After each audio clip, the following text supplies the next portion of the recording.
is Marilyn Wynn. I am the former Executive Director of Women on the Rise. I have taken on the role of Senior Fellow and Co-Founder of Women on the Rise, Georgia.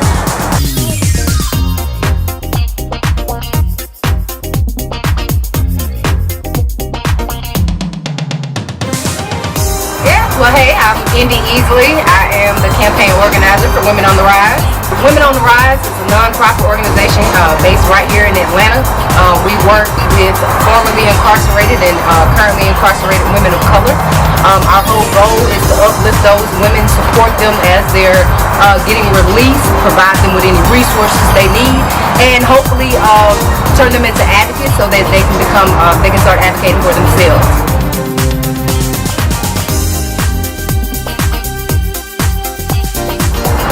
So what does it mean to be a part of an organization like Women on the Rise? Well, I am co-founder of Women on the Rise, so it meant a lot to me to create an organization that supports formerly incarcerated women, not just support them, but also give them an opportunity to be a part of something that they can own and feel worthy of, and just be able to change policy that has impacted their lives from being formerly incarcerated. As I know from experience, no one ever asked you why you went to jail or why you committed a crime. It's always go to jail, and once you come out, then you come out to nothing, which leads you right back in.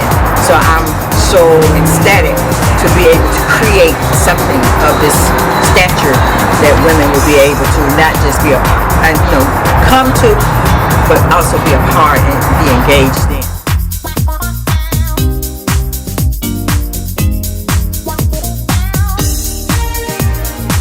Hi, my name is Shantae McLaughlin.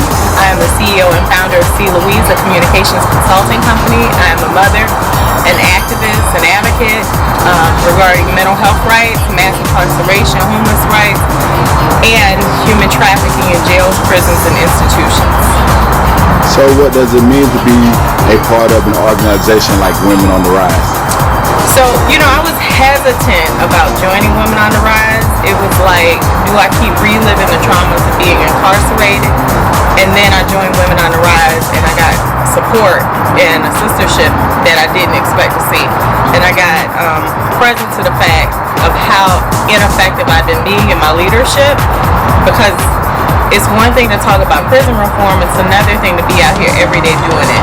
And that's what the women of Women on the Rise do. Well, I'm Manala D. Diors. I am a member of Women on the Rise. I'm a mother, I'm a grandmother, and of course, I am a statistic in the Georgia penal system. So what does it mean to be a part of an organization like Women on the Rise? Man, it's an excellent experience. Number one, it makes me feel like I'm giving something back. When I left all the women in the prison system, I promised that I would not forget them. And Women on the Rise gives me an opportunity to give back to those women, to fight for them out here, because they're inside and they can't fight for themselves. So Women on the Rise provides that platform for me to be able to do that. Yes, my name is Agnes Bennett. I've been a member of Women on the Rise since 2016. What does it mean to be part of an organization like Women on the Rise?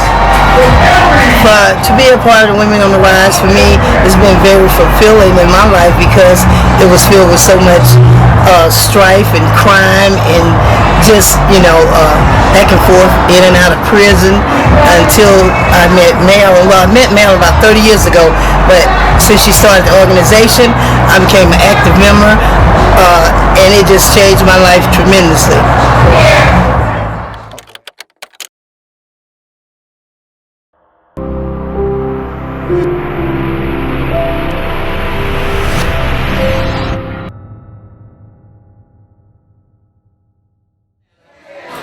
Born and raised in Atlanta, Keisha Lance Bottoms was the 60th mayor of Atlanta, Georgia, becoming the second black woman ever to be elected mayor of Atlanta. Before becoming mayor, she was a member of the Atlanta City Council, representing part of Southwest Atlanta.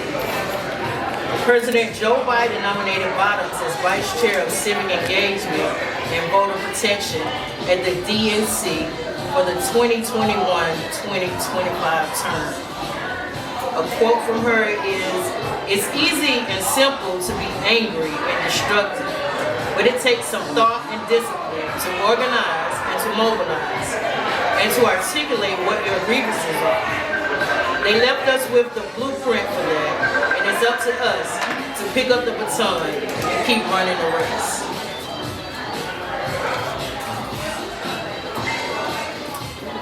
Next, we have Stacey Abrams, a magna cum laude alumni of Atlanta's historical Black Spelman College.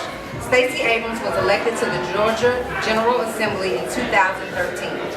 Representing House District 89, Abrams became the first woman to lead either party in the Georgia General Assembly and the first African American to lead in the House of Representatives. Stacey Abrams is also running to be elected governor of Georgia in 2022. If elected, Abrams would become the first African American female governor in the United States. A quote by Stacey: "We are strongest when we see the most vulnerable in our society, bear witness to their struggles, and then work to create systems to make it better."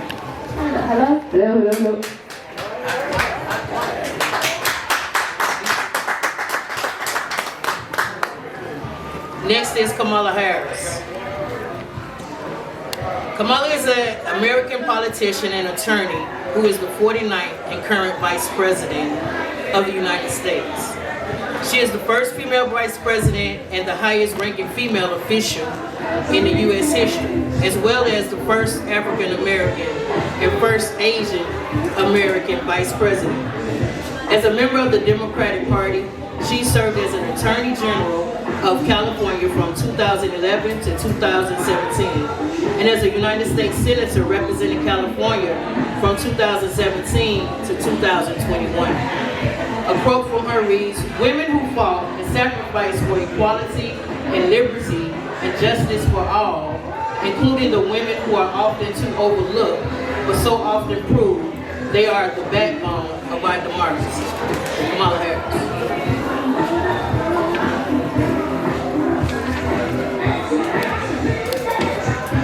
All right, next we have Ketanji Brown Jackson, an American attorney and jurist. Ketanji Brown Jackson has served as a federal judge of the United States Court of Appeals for the District of Columbia Circuit since 2021. She is a current nominee for the Supreme Court, which would make her the first Black female justice. She began her legal career with 3 clerkships, including one with U.S. Supreme Court Associate Justice Stephen Breyer. Prior to her elevation to an affiliate court from 2013 to 2021, she served as a district judge for the United States District Court for the District of Columbia. A quote from Ms. Jackson: "The privilege of working with strong women role models has been essential to my career development, and it's crucial to development and advancement of girls like my daughters who need to learn that they have opportunities."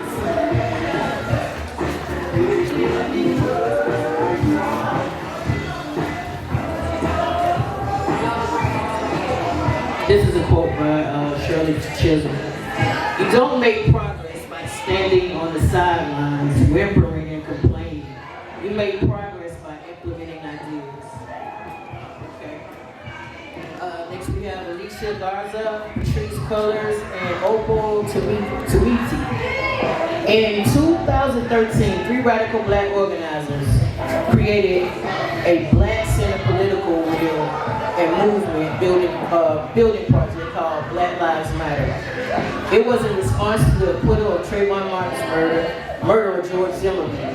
Black Lives Matter has expanded their project into a national network of over 30 local chapters between 2014 and 2016.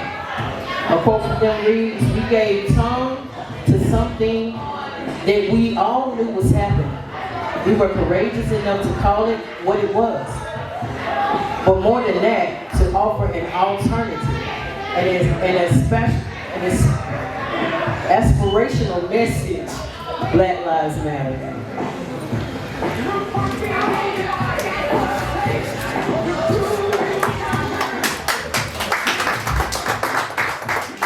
Next we have Latasha Brown. Latasha Brown is an American community organizer, political strategist, and consultant. She is the co-founder of the voting rights group Black Voters Matter, an organization whose work is created with significant voter registration and get out the vote efforts in several elections. Additionally, she has founded a series of nonprofit organizations centered around disaster relief, Black voting rights, and funding grassroots community development initiatives. A quote from Ms. Brown: "Black women have always been on the vanguard of social justice and change in this country. Our history and our story has not been correctly told."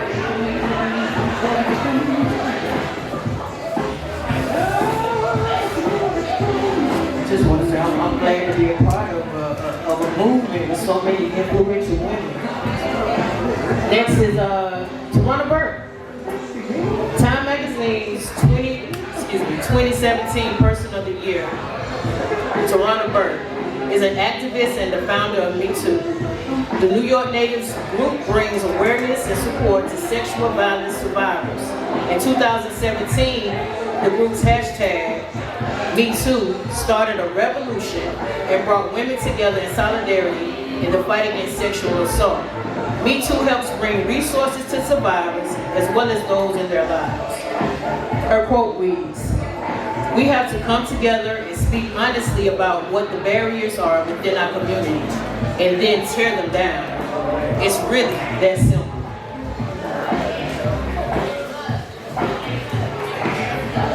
All right. We have Marian Wright Elderman. Marian Wright Elderman is an American activist for civil rights and children's rights. She is the founder and president of the Children's Defense Fund. Marian Elderman was the first African-American woman admitted to the Mississippi bar. She began practicing law with the NAACP Legal Defense and Educational Fund's Mississippi office, working on racial justice issues connected with the civil rights movement and representing activists during the Mississippi Freedom Summer of 1964. She also helped establish the Head Start program. A quote from Ms. Elderman: "When I fight about what is going on in the neighborhood, or when I fight about what is happening to other people's children, I'm doing that because I want to leave a community and a world that is better than the one I found."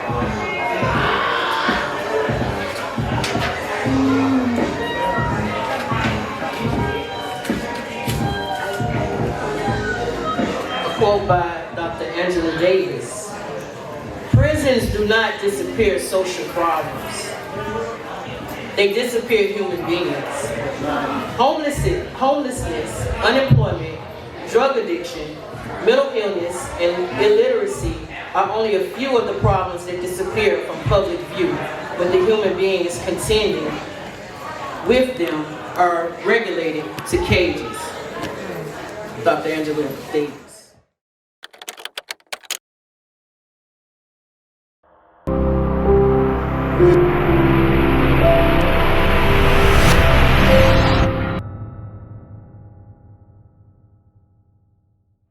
Yes, I'm Teresa Godfrey, and I am a member, one of the founding members of Women on the Rise, and also with the New Georgia Project. So what does it mean to be a part of an organization like Women on the Rise? There's so many things that I could say about being a member on the Rise, Women on the Rise. First of all, when you come from inside of a cage, being a member of Women on the Rise helps you regain your self-respect and then share your experience and strength and hope with other women who have been in the same situation. Women on the Rise is a program, organization that I can't tell you how much it means to me and how it helped to save my life. So as a formerly incarcerated woman, what is the biggest barriers you feel facing? I'm sorry, as a formerly incarcerated woman, what is the biggest barriers you have faced as it pertains to reacclimating back into society? One of the biggest is finding a way to support yourself, your family, have secure housing. And when I came to Women on the Rise as a formerly incarcerated person, and I met Marilyn, she helped to navigate a lot of the things that I was going through. But when people come home, they're ready to go back to work. So Ban the Box was created for a person like me. Ban the Box allows me to go and introduce myself to a company, and they interview me and not my criminal background to first find out if I am eligible or responsible enough to work for their company. Okay, I got 2 more questions. What would you want the world to know about women who are impacted by the system?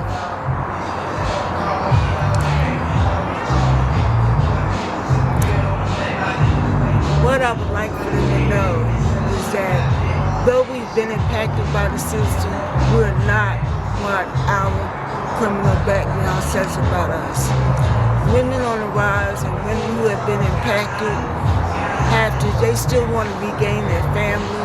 They want to become respectable members of the community, and we're asking for people to allow us to show who we are and what we represent to the community, and what our work ethic is like, and how we want to raise our families. Being that member of the community. Next we have Keita Haynes. Keita Haynes is an experienced criminal defense attorney and formerly incarcerated advocate for criminal justice reform with a particular focus on mass incarceration, the reentry process, and voting rights restoration. Due to her felony record, Haynes had to position a court to restore some of her own civil rights, which included her ability to run for Congress in her home state of Tennessee. A quote from Ms. Haynes: "I never envisioned myself in politics. It wasn't my plan for my life, but neither was going to prison, so here we are."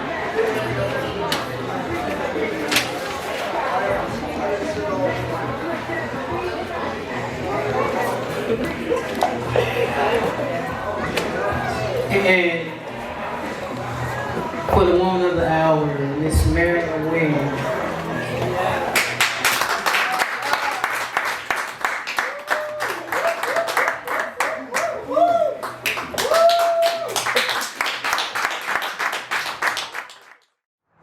So, as a formerly incarcerated woman, what is the biggest barriers you have faced as it pertains to acclimating back into society?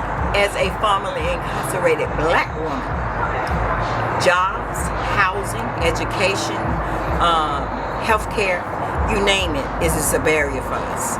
And it's hard to overcome those hurdles without support, whereas society do not see, do not want to give us support, and because they don't believe that we are better, or that we are good people, and that we can do better. Marilyn B. Wayne is the co-founder and senior fellow of Women on the Rise, and a grassroots organization led by formerly incarcerated women working for healthy families, justice for all women, and a reduction in the number of women under correctional control in the state of Georgia. As a formerly incarcerated person, she knows how a mistake can impact your future and devotes herself to ensuring that formerly incarcerated women of color have a voice. A quote from Ms. Wayne is, "I have lived this. I have experienced the barriers, the hardship, and the heartbreak. And," she says, "I overcame them."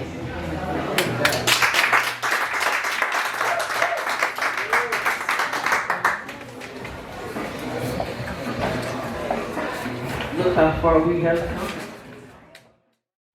You want to start out by introducing yourself? My name is Robin Hassan. I'm the executive director with Women on the Rise. So what does it mean to be a part of an organization like Women on the Rise? To me, it means getting my power back, showing other women how to be empowered, to actually bring forth the justice system and call to the things that I know that cause harm to me, to be able to bring that to other people, to show how the criminal justice system is not what it's portrayed to be. And it lets me know that I have the right to be able to speak up about that and also be a part of changing that. Okay. Now, as a formerly incarcerated woman, what is the biggest barrier you have faced as it pertains to reacclimating back into society? Well, as far as me, I had problems with housing, the normal things that a lot of people have problems with, employment. But I think the biggest thing that really affected me was getting myself back into reacquainting myself with the world again, and how the world now saw me with a different lens. Being that formerly incarcerated, people looked at me in a different light. I was no longer trusted. I was no longer looked at as someone or a productive member of society, so to speak. Even though I had went to prison and I actually was able to come home and pay for my crimes, as they say, but I still wasn't looked at in as that I'm a normal person, that I still had that scarlet letter on my chest. So what would you want the world to know about women who are impacted by the system?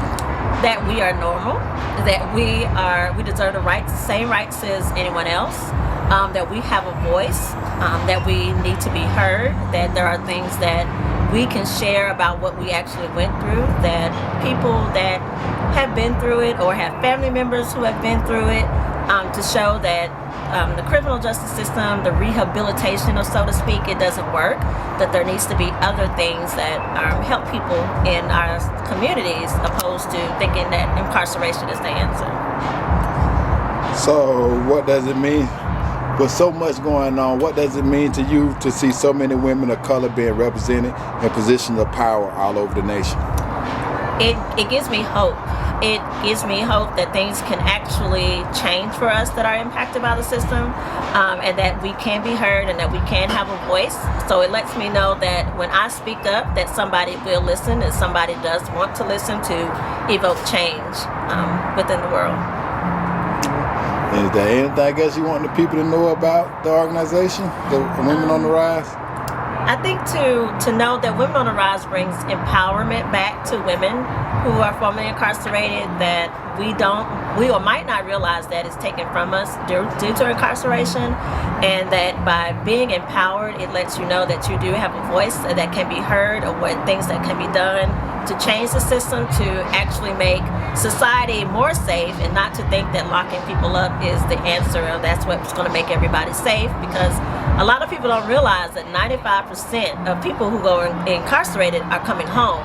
So if you come home actually worse than what you went in, then that's what causes recidivism, and that's what causes crimes to keep happening in your community, opposed to actually helping someone and providing resources that you can actually stop things from happening over and over. Perfect. Perfect.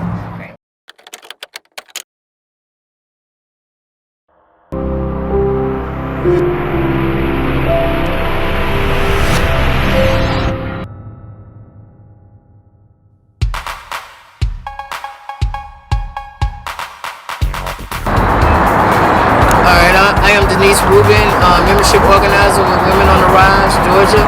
I have been with Women on the Rise since coming home from prison 2019. I started volunteering, went from volunteering to part-time organizing, now full-time membership organizer.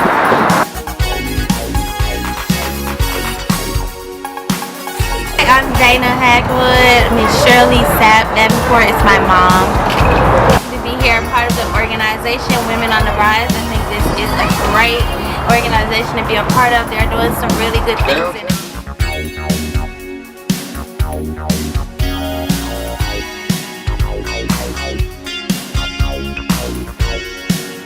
So what does it mean to be a part of an organization like Women on the Rise? I am grateful for the opportunity to be part of a movement of phenomenal people that are doing great things. To be able to care about the community, about formerly incarcerated folks, you have to be one of those people.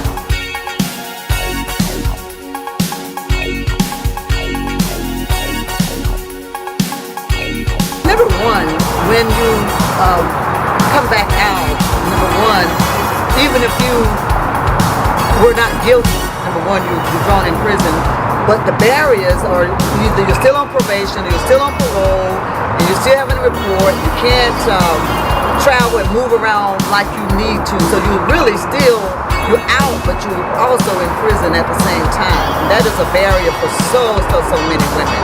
It's like having a daddy who you got to report to all the time before you can make a decision about your own life. Even getting married, you have to make sure that it's the right person that you're marrying. And even though I was incarcerated for a non-violent offense, it didn't matter. I was given 20 years to the door, 50-year sentence to do 20 to the door for a non-violent offense, which is ridiculous. But that's what happens to women of color. I think it would be housing and a job. It's a lot to me, you know. They have all these different type of events. They're kid friendly. I'm a single mama, 3 children, so it's definitely great when I can, you know, go somewhere and not feel guilty about having my kids with me. By introducing yourself. I got you.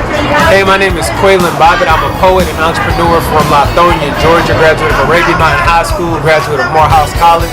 Glad to speak with you all. How did you hear about this organization? I found out about Women on the Rise when they came to Morehouse. They were trying to do a Communities Over Cages event and repurpose the Atlanta Detention Center downtown. And I was interested in that. So I started speaking with them. I love the ladies that was a part of the organization. I've been plugged in with them ever since. That was like 2018 maybe. So ever since then.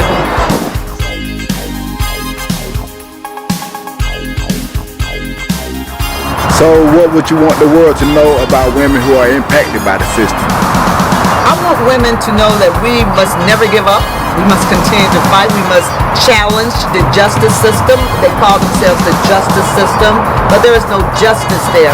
I have seen women in the system that's been there for 35 and 40 years, came in when they were 17 years old. You know, and people say that they believe that we should have babies and all that. They want to control our bodies. But guess what happens when you are put into prison and you can no longer have children? That means that they are cutting off those children that could be born, because women that stay in there for the rest of their life are never going to be able to experience that. So I want women never to give up. I want women to understand what other women are going through in there. Women go in there and walking straight as I am walking and come out in walkers and wheelchairs. Even when they were defending themselves, they're still left in prison. No one is listening to them, and even the prison system is treating them unfair because no one is listening to them in there. Luckily, I had a family who cares, but there are so many women that are left in there where when by the time they are let out, no one is outside to even help them with anything. So they feel like they just as well to stay in prison now because they've taken all of their life. That is unfair.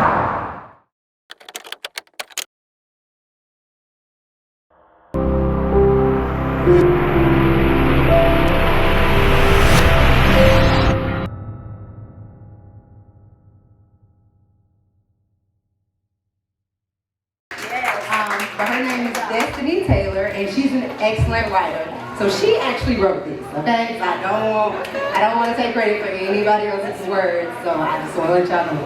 Alright, the title of this poem is The Power of a Woman. The power of a woman. The energy of a woman defines her disposition. Secure in her vision, she is led by her intuition. The queen, the goddess, the wife, the mother. The power behind her compares to no other. There is power in her voice and power in her presence, power in her silence and power in her essence. The bearer of children, room to prevail. She's successful because she's not afraid to fail. The teacher of hope and the executor of dreams. Intellectually equipped, she can do anything. She chooses the throne for which she considers her home, allowing herself to flourish within a crowd or oftentimes alone. Her thoughts can calm wars, her actions invoke peace. Her behavior remains resilient as distractions are released. Her divine essence is unmatched and unchained, unrestricted in her power. What she wants, she will obtain. Thank you.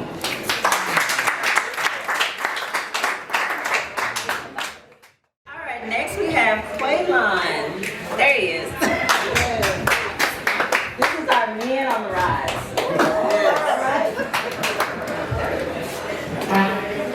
Good afternoon, ladies and gentlemen. My name is Quaylon Bobbitt. I am an entrepreneur and a poet from Lithonia, Georgia. This first piece is called I Pray.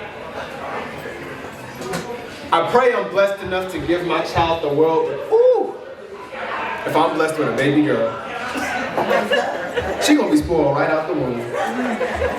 Oh well.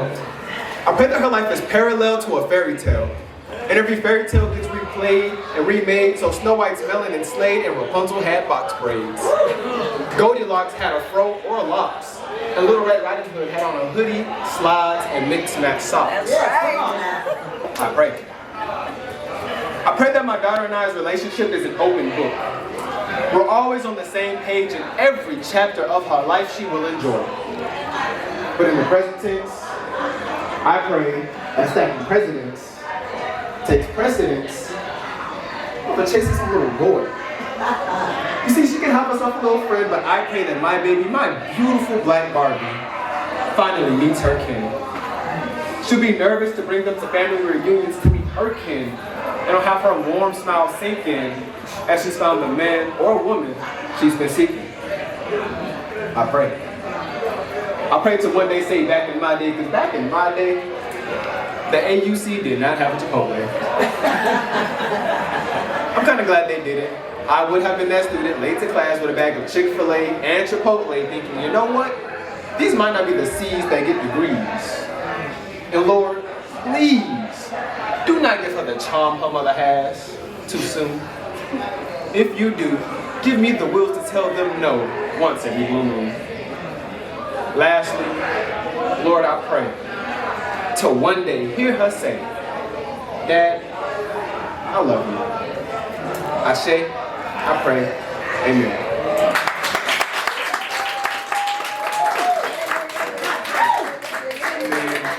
This last piece is called We Need You. It was inspired by my mentor who wrote a book called We Need You, Encouraging My Son's Generation for Black Liberation.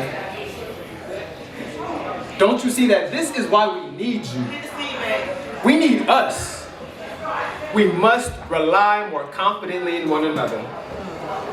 You know what? We need AAA, all African Americans, to CCC. Center, collaborate, and create. Come on now. We must continually recenter ourselves in the intergenerational conversation about the power of our African history and heritage. And when I say collaborate, I mean across class, gender, political affiliation, religion, sexual preference. When I say collaborate, I mean African people worldwide. When I say collaborate, I mean even with those across racial lines that display a loathing for the system of white supremacy. Think about what we can create.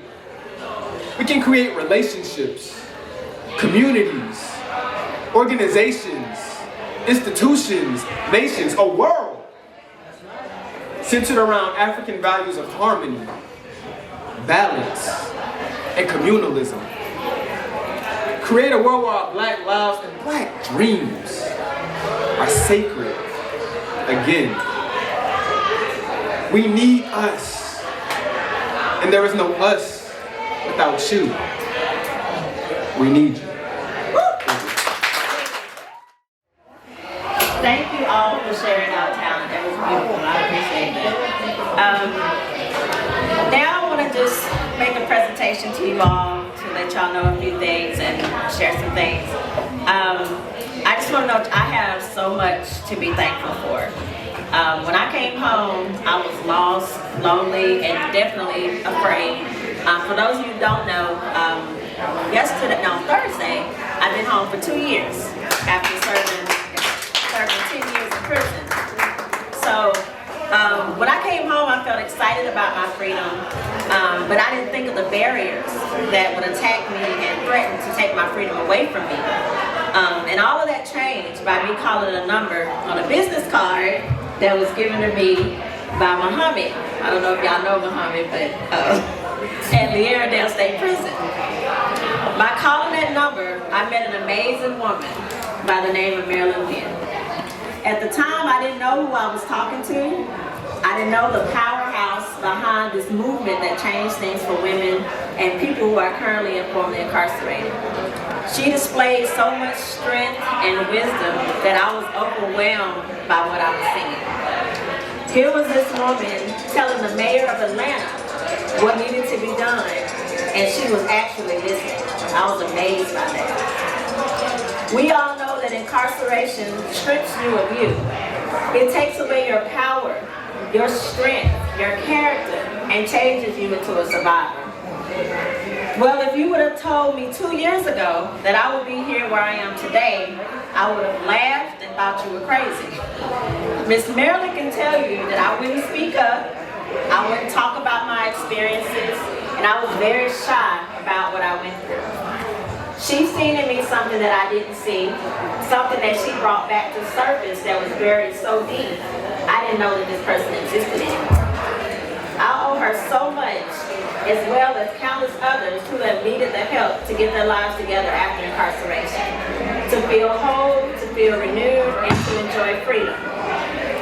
I want to present this small token to Marilyn B. Wynn to let her know she is loved, she is appreciated, and she has left her mark with me and so many others.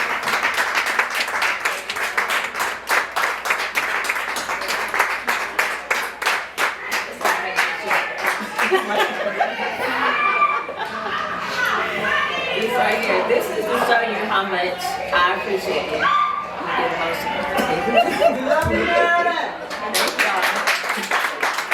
This woman right here, y'all, has helped me so much in finding who I was again. When I came home, I didn't have nowhere to live. I didn't know what I was gonna do, and she's helped me so much. So I thank you. So, on behalf of this award, I humbly accept it. And as Denise read my story, part of my story, being from incarcerated, knowing from experience the barriers that we face, this is something that I do naturally. It's not a job, it's not something I do for money, but it's something that has to be done. And I say I'm retired. I don't see it as just yet, but the work will continue to go on. And I just want to thank everybody for attending and being a part of Women on the Rise. Can I get a picture, y'all, real fast?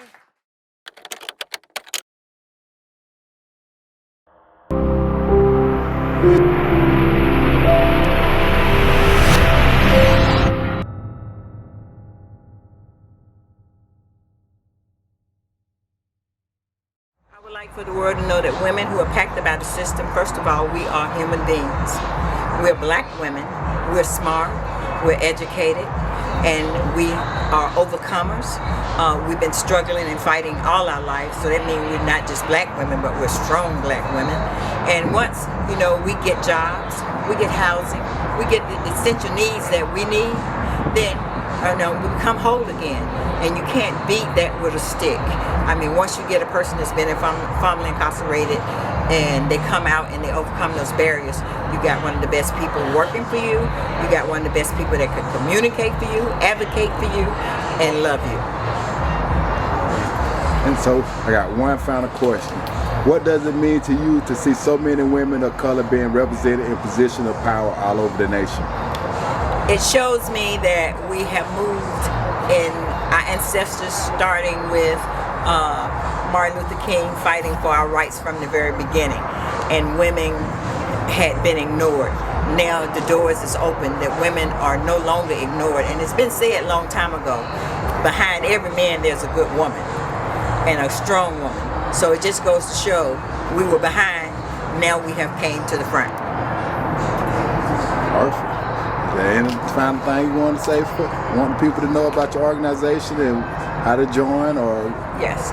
So I would like people to be formerly incarcerated individuals, people that have not been impacted by the system, to be able to join Women on the Rise and learn about all of the struggles, the fights, the campaigns that we have done, the campaigns that we are going to do, the campaigns that we do, and also we always need your support to be to do this work. We can't do it without support. And you can join Women on the Rise by going to the website of www.womenontherisega.org and completing the form, or you can go to closetojail.atl.org also and complete a form to join. You can donate also on both of those, and we're on all social media trends. Perfect. Thank you. Build me up.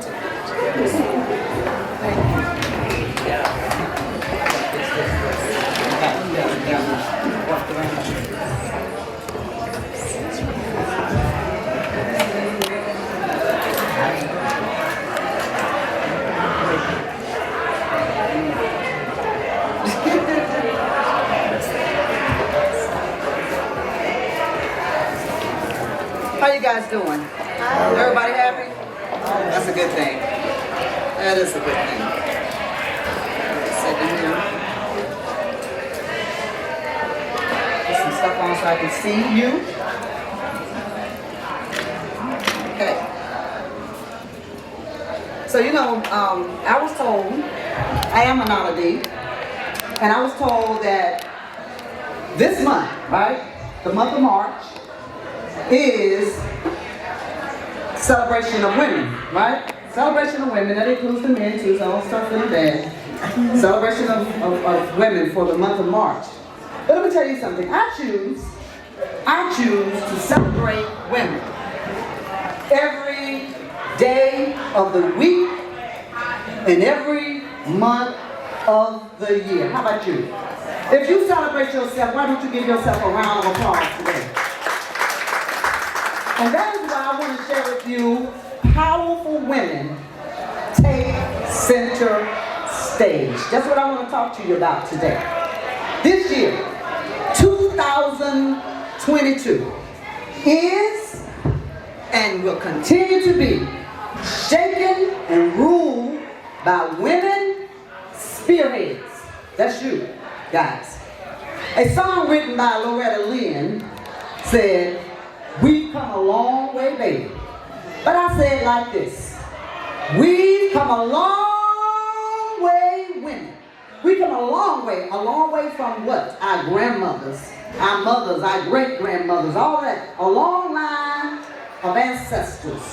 We've come a long way, women. I know that some of you heard what Denise and Indy said today, and even Robin said today about what women have gone through. But I want to share a little bit more about what women have gone through in this journey that we've been on. As women, from the 5th to the 15th century, we were burned at stakes by those who were threatened by our power and abilities. You see, it was easier in the minds of those who did not understand us and couldn't control us to seek to destroy us. Now, there are many ancient stories of powerful women who were destroyed because of their strength, their wisdom, and their beauty. Many of these stories were misrepresented, causing the female to appear demonic, angry, and seriously dangerous. These same types of stories have taken root in our society today. Thus, the angry black woman. History has used stories to transform naturally, beautifully, locked-haired, spiritually, holistic, and biologically supreme women into hideous and undesirable monsters that, if ever were found, should be killed before you even look at her. You can see this pattern that I'm talking about woven within the story of Medusa.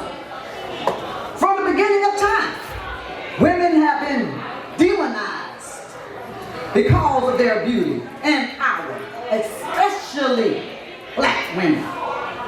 And while they may not be burning women by the stake today, they seek to control our power by caging us like animals. And it continues with setting an intention to even control our bodies. Now I could share the names of many powerful women who have graced the stage of life. I think you've already heard a lot of those women that they talked about that have graced the stage of life, those who have seeded unwavering and sturdy paths for us to follow in this age. I could mention Kamala Harris, the first female of color to become the Vice President of the United States, and I could mention Judge Jackson, the first woman of color who President Biden has nominated to sit on the Supreme Court.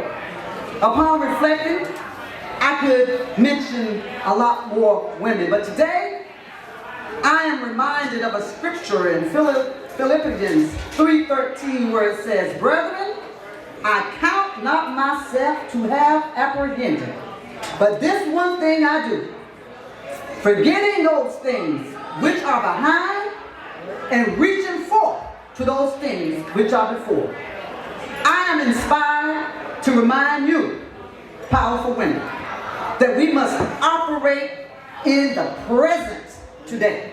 We must operate in the present today. Yes, you, the women that I stand before, regardless of the pronouns you relate to, he, she, her, or they, you are powerful, and the time is now for you to take center stage. The stage for women on the rise was already set by our co-founder sitting right over here, Marilyn Wynn. And just like those who leave inheritances for their children and their grandchildren, we have the inheritance of a strong organization, Women on the Rise. My question to you is this: what are we going to do with what we have been empowered with? I want to ask you this question one more time. What are we going to do with the organization that we have been empowered with? Will we move mountains of injustice? Will we ensure that elected judges and district attorneys who sentence people of color unjustly to continue to be voted in over and over and over again? And will we use our power of connectivity to challenge any legislation, local, state, or federal, that does not serve us justly? I say this: take your rightful place in this stage of life. Women, it's your time. It's our time, right now. Our story is not that of Medusa. And even though we live in a system that seeks to enslave us within an unjust prison system, I say we are women on the rise. And we thrive. Again, we rise. Look within yourself and remember who you are. And as I conclude, I'd like to leave you with this poem by Rhonda Robinson of Nigeria. And this is what she says: "Call me what you want, but I know who I am. I am her who wakes up before dawn and does not sleep till the house is quiet. I am her who bears the pains because she knows that the future is what she births.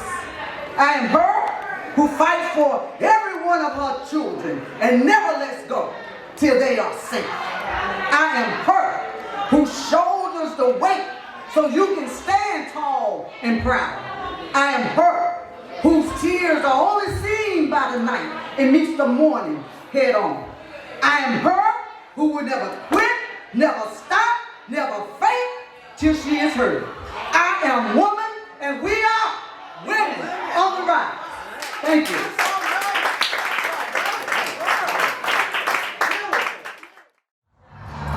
Okay, and I got one final question. What does it mean to you to see so many women of color being represented in positions of power all over the nation? Wow, it is awesome. It is awesome because we're taking our power back and we're fighting for our families, for our community. A lot of us were maybe educated in the colleges and in the criminal justice while we were still in the criminal justice system. A lot of the people that, women that you see, they look like you and your best friend, and they don't realize that we have power. And so to be a woman who has come through the criminal justice system, my background doesn't say who I am today. Okay. Is there anything else you want the people to know about the women of power? I mean, women on the rise? When someone comes into your church or community and says that they have a criminal background but they have finished their sentence, welcome them back. Ask them to bring their family to church with them, or ask them to come and see what it's like for us to live. Nobody will understand how much we have to give back, and now we're giving it back to the community with a much stronger passion for life, for self-respect, for the respect of others, and we only want to thrive in the community. Thank you. Perfect. I appreciate it. Seeing what all you all know, hey, I see you. All you all know about Women on the Rise, and we have some gifts that I think you all will enjoy. So I think the best way to do this is I'm going to ask the question, and I'm going to see who actually knows the answer first. You can't play. You can't play. You can't tell him the answer. No, you can't whisper the answer. Okay. So let's start with the first question. What year was Women on the Rise established? Okay, hey. 2016? No, I'm sorry. About when I joined. That's when I joined. That's when you joined. Yeah, Okay. 2012. No. Come on, Robin. I'm gonna say 2011. Ma'am. What you got? 2013. All right. Okay. Open up and everybody see. I got some good gifts, y'all.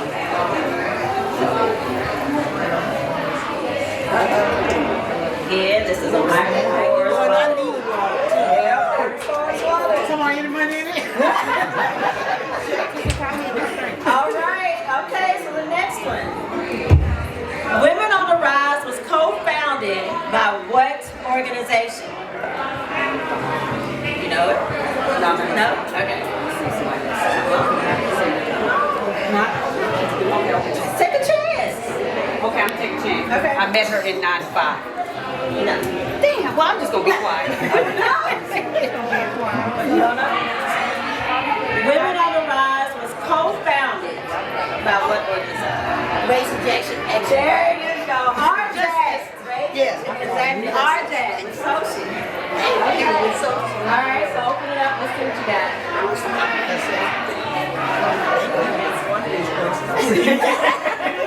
Wow. Here we go. All right. Let's see. The next question. Give me now this one should be easy. Give me the name of our Close the Jail campaign. Give me the name of it. Did you raise your hand? I can't hear you. Oh, Close the Jail. No, that's not it. That's not it. Close the Jail ATL? No, that's not it.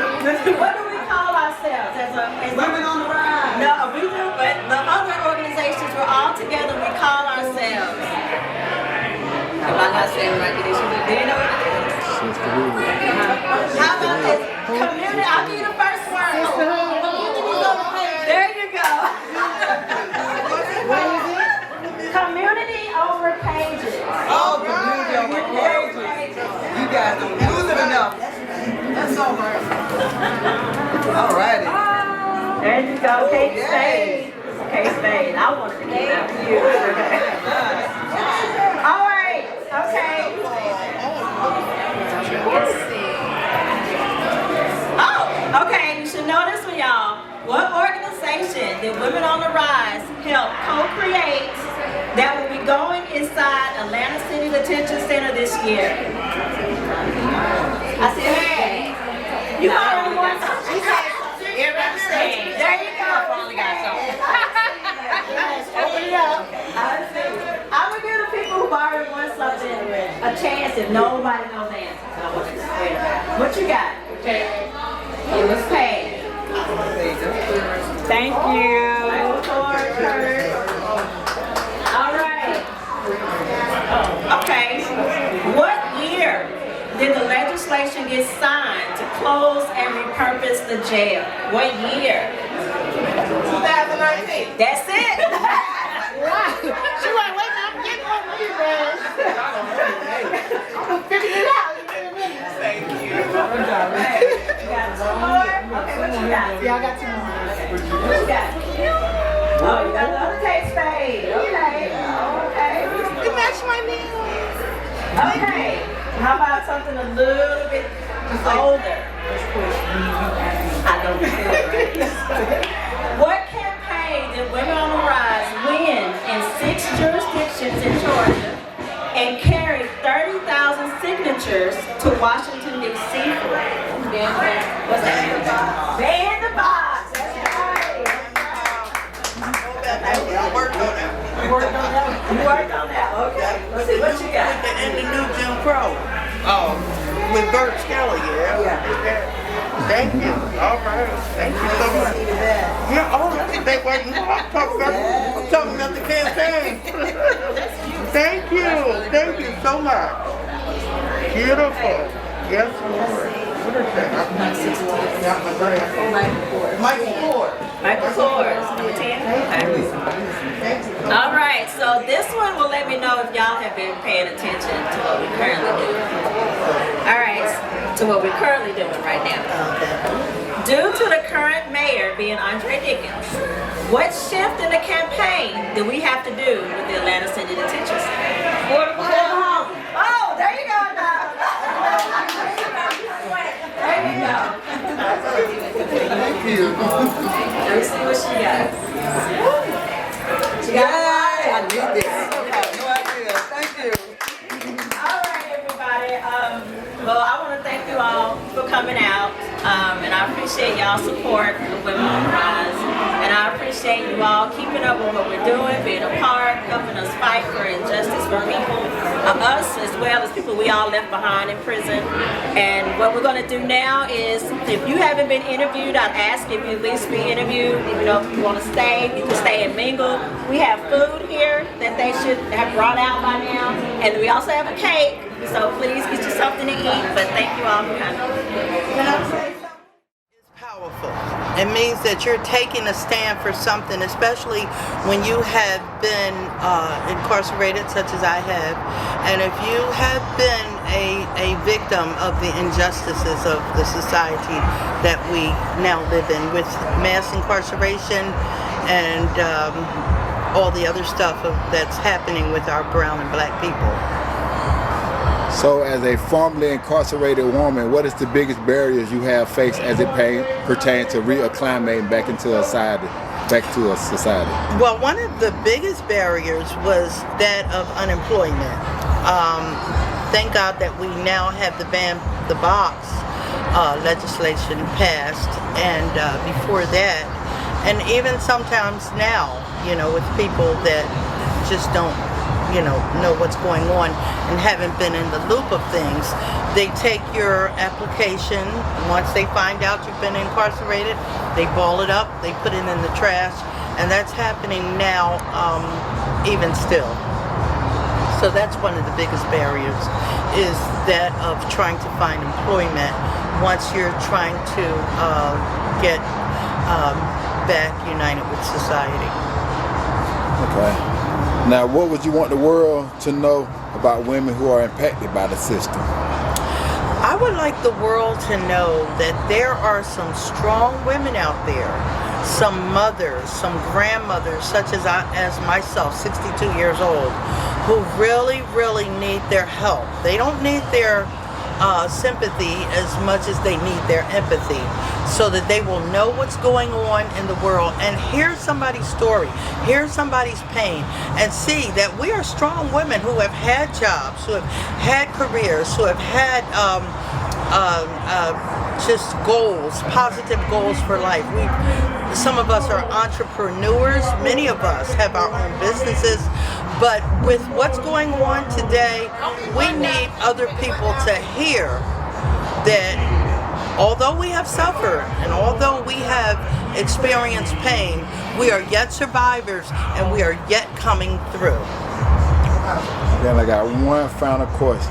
What does it mean to you to see so many women of color being represented in position of power all over the nation? Oh, it means so much to me. It's powerful to know that it is something that can be achieved. It is something that is not so impossible as we thought, 50, 60 years ago. I mean, this was something that was impossible, even with Shirley Chisholm taking the stand that she took so many years ago. It has constantly been hard for our women of color to find that stability in the offices that we are now finding ourselves in. Is there any final thing you want the people to know? Yes, I'd like them to know that Women on the Rise is a group that empowers women, especially women who have once been incarcerated, and so that once we come out, we need that support system. We need somebody who can say, well, hey, I've been where you are, and I am willing to help you heal, as well as to support you. Thank you. So what would you want the world to know about women who are impacted by the system? I would want the world to know, I would want the world to realize, not necessarily know, realize how women are now making up, like, there's almost, I forgot the statistic, but minority women, the numbers on the rise as far as how many of us are actually incarcerated. And that leads to us being separated from our children. And that leads to our children going into jails and prisons and foster care and everything else, which is the I'd like to say kindergarten or third grade, but it's really like kids to prison, minority kids to prison pipeline, because it's almost difficult to save our kids these days. Either they're getting gunned down in the streets or they're going into foster care or into prison. So how do we make an impact? Stopping our, by creating family structures again, whatever that looks like, whether it's 2 women, 2 men, male, female, female, male, whatever it looks like. We have to change the dynamic and be family again and be community again. And Women on the Rise offers that as a solution. And I got one last question. Okay, what does it mean to you?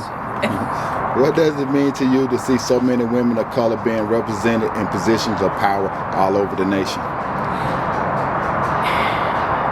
It's not so much of women of color being represented in position of power all over the nation as much as it is women of color standing up for conversations that matter to people of color. So I could care less about women of color being in position if they're not holding the position to stand up for us. I told one of my white friends, she's actually Jewish, I said Buckhead is considered a sketchy neighborhood for me, because when I hear you say things like you went into a sketchy neighborhood, that implies it's a black community. So until we change the narrative, like our neighborhoods have potholes, they're blighted, they have just different things that impact them. Our schools. You may live in a $500,000 house that's in a black neighborhood that would sell for about $10 million in a white neighborhood, but it's not, because it's a black neighborhood. What that impacts is the quality of education that our children receive. So it's like when women of color get in power, I hold them to account to make sure that we have the same treatment as our counterparts. not Frederick Douglass, but W.E.B. Du Bois was an advocate for separate but equal, and Booker T. Washington was straight equality. And it's like, no one said that we have to share the same space, but we want the same rights. And so every time that a person of color, woman, male, period, is put in office, I hold them to account to advocate for us having the same exact rights. Nothing missing, nothing added, same. Equality at its finest. So thank you. I think I had a great opportunity by volunteering and then becoming part-time, but had it not been for Women on the Rise, I probably would be, I don't know, maybe back doing the things that I was doing, or working a job that is not doesn't have livable wages. Being formerly incarcerated, you're forced into low-paying jobs without health insurance, and you're not able to get housing like this hotel that's over here. I used to live in a hotel on Fulton Industrial when I first came home because I couldn't stay with my friend because she was on probation as well. So your background, we had that red flag, we had that scarlet letter that hopefully, in the future we'll be able to get this affordable housing program started and open up some centers and houses for women coming home, and we can try to help not to have that barrier in place and help those that we can. It's a marathon, and I'm here for the movement, I'm here for the race, and I won't stop even when I get tired. I'm gonna win, and that's our motto. When we fight, we win. Okay, what would you want the world to know about women who are impacted by the system?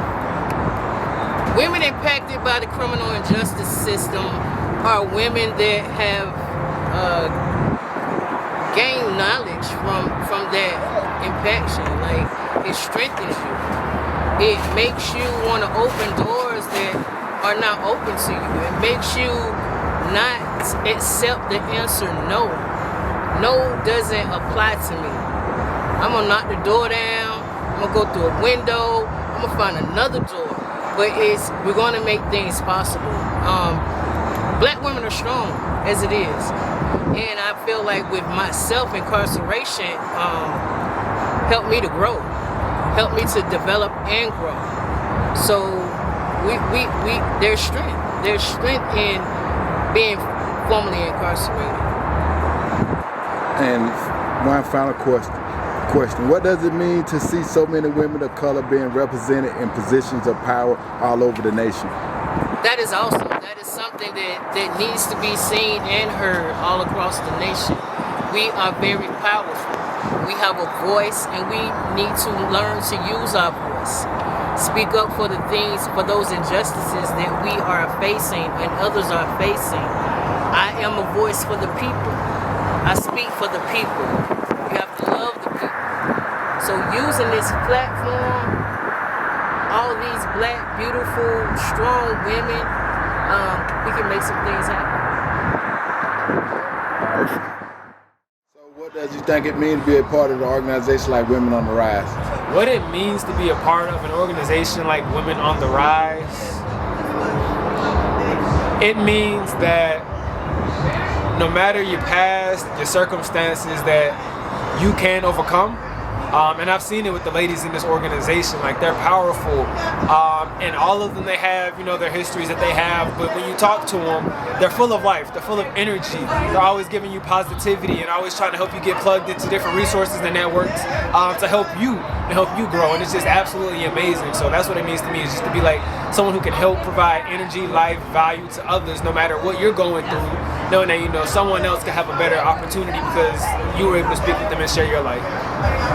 Okay, now just listen to some of the women who has been formerly incarcerated speak. What has been some of the biggest barriers you heard them speak of?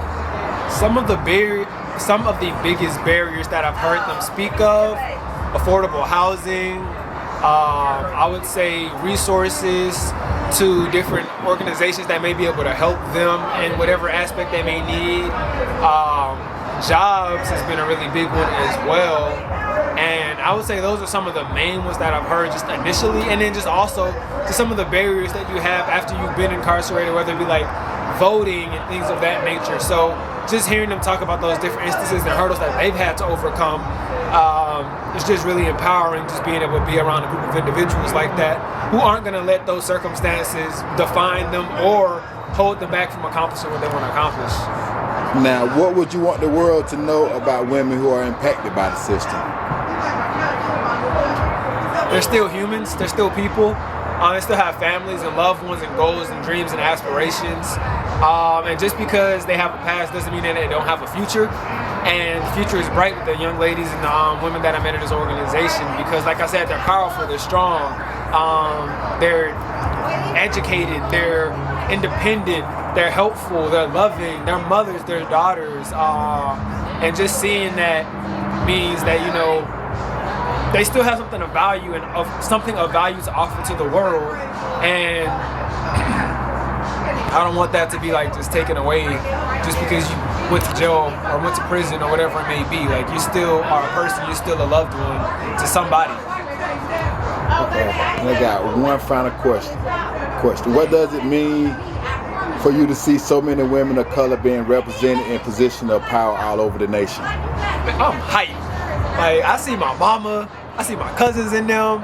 Like, it's awesome. And then I was raised by a black woman. Like, I've seen the strength of what one black woman can do. So being in an organization full of just amazing women like that just shows like the queens, they can really run this thing. Like, they've proven it.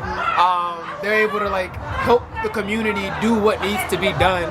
Whether it be like, you know, provide the housing, even if they're struggling to find housing themselves, find jobs, food, love, just all of that, and just seeing that they can provide all of that in abundance, not just for themselves, but just for the community as well. And this is absolutely amazing, giving me nothing but like, you know, love and respect for them, even more love and respect for black women, just seeing them being able to rise to that level of just power and influence. It's absolutely amazing, and it's encouraging and it's empowering for me. Perfect. Appreciate that. You're welcome, man. You're welcome. Anything else you want the world to know about Women on the Rise? Definitely check them out. Women on the Rise, GA. I believe that's the Instagram. Y'all definitely want to see what they're doing. They're doing some amazing and some phenomenal things for the community. Definitely check it out. You don't have to be incarcerated. If you have something of value that you feel like can offer to them, and you want to just be able to share that knowledge, do that. Bring that. You know, I'm not a woman. I'm still involved with Women on the Rise. I was just one of the poets there earlier today with some of their marches and stuff. If they need some signatures for some things, whether it be just sharing the information so other people who may be interested in that can get involved and can know about that information and get that education. I'm here for it. I want to be a part of that vessel and helping them get their message out across. And you have something to offer, whoever you are who is listening to this. So definitely check out Women on the Rise and see how you can add your value and share your light with them as well. Appreciate you. I want to start out by introducing yourself and telling what you do. Okay, my name is Crystal, and I'm a certified peer specialist for Grady Behavioral Health. So what does it mean to be a part of an organization like Women on the Rise? It means a lot. I remember I was looking for resources for women that I help at Grady, and I ran across their website, and I was very intrigued about what they do. I've never been incarcerated in prison, but I have been arrested and had 30-day stays in jail. I also escaped a prison stay in Chicago, where I'm from, but I was given expungement probation. So it means a lot. So speaking with some of the people that have been incarcerated in prison, what do they say is their biggest barrier when coming home? Housing, finding employment, and right now, as far as people I've spoken to, that's like the two biggest barriers. Now, what would you want the world to know about women who are impacted by the system? That they need help. Just because they're in that situation they're in right now, that's not who they will be forever, as long as they have the essential tools to give them a better lifestyle, which is work, housing, being able to see their children, and that's about it. So what does it mean to you to see so many women of color being represented in positions of power all over the nation?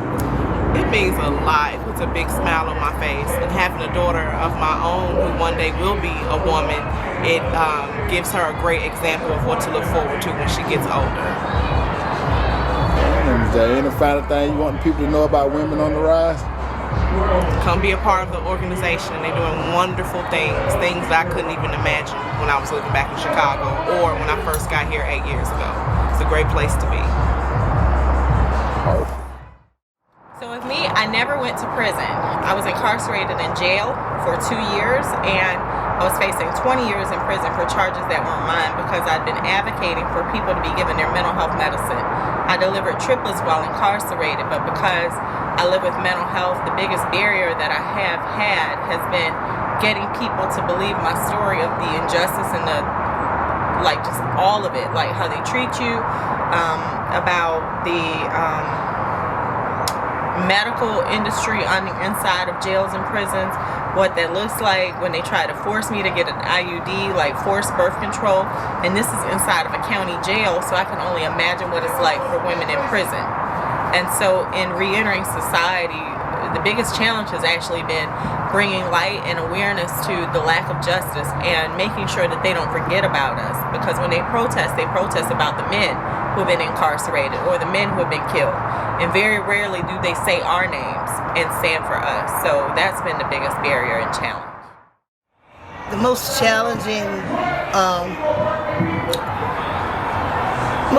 challenging thing I faced was getting a decent job, a permanent job, a job with benefits and other criteria that you get when you don't have a incarceration record. But I have been successful. I was successful while I was working to have achieved the job with some of the better companies. I worked in the food service industry and in the hospitality industry.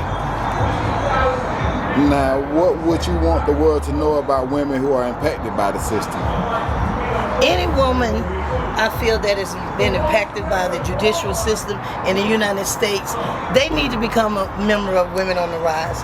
It is so many talented, intelligent, educated, strong black women in our organization. You would not, just looking at one, you would not believe some of the stuff that they've been through and some of the stuff that they have accomplished just by being a part of this organization. I would say if you want to get your life back on track, try joining an organization like Women on the Rise. They will help you fulfill your dreams. So, I got one final question. What does it mean to you to see so many women of color being represented in positions of power all over the nation? Wow. We have come a long way. That's all I can say. Black women have come a long way. All the way up to the Vice President of the United States. You know we have come a long way. That's all I have to say. And we can go even further. We can even become a president. Is there anything else you want the people to know? Oh, just support us. Just continue to support Women on the Rise, and any women have been black women that have been impacted by the judicial system. May not be your immediate family, but anybody that you know. There's always help. We want the people that come out of prison to be able to look ahead and not behind, and we can do that as a team and as a family and as a group of black women if we just lean on each other and support each other every move. Perfect. Thank